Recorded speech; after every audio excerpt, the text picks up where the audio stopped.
As parents ఈ journey మాకు చాలా ఎమోషనల్.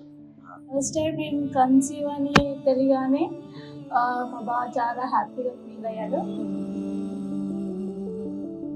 ఆ 9 మంత్స్ టైంలో మేము హాస్పిటల్కి వెళ్ళినప్పుడు యూరిన్ స్కాన్, ఆ డాక్టర్తో మాట్లాడే టైం, ఆ సిచ్యువేషన్ ప్రతిదీ మాకు చాలా స్పెషల్.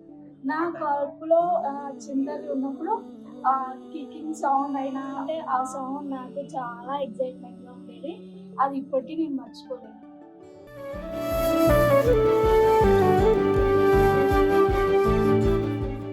హ్యాపీనెస్ ఉండేది.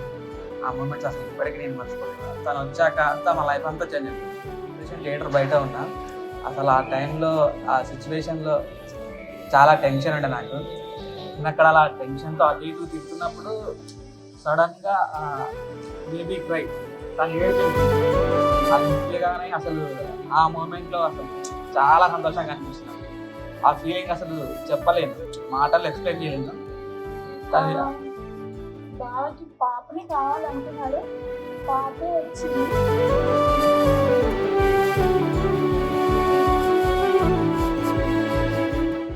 హ్యాపీ బర్త్డే సమటి. మా నాన్న లవ్ యూ సో మచ్. మేము ఎప్పుడు ఇలాగే నవ్వుతూ అల్లరి చేస్తూ హ్యాపీగా ఉండాలి. మేము ఎప్పుడు నీకు సపోర్టివ్గా ఉంటాం.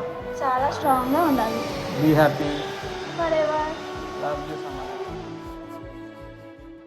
ఇటు రావే నా గాజు బొమ్మ, నేనే నాన్నమ్మ, ఎదని కుయ్యాల కొమ్మ, నిన్ను పే చెయ్యే ప్రేమ వాలిబో ఈ గుండెపై ఆడుగో ఈ గుడిలోనే దూరం పోబోకుమా.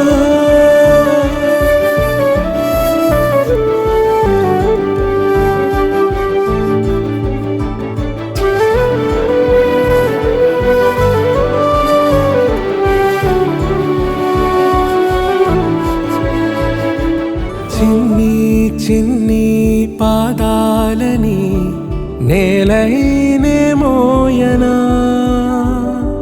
చిందే క్షణంలో నువ్వు కింద పడినా ఉంటావు నా మీదనా.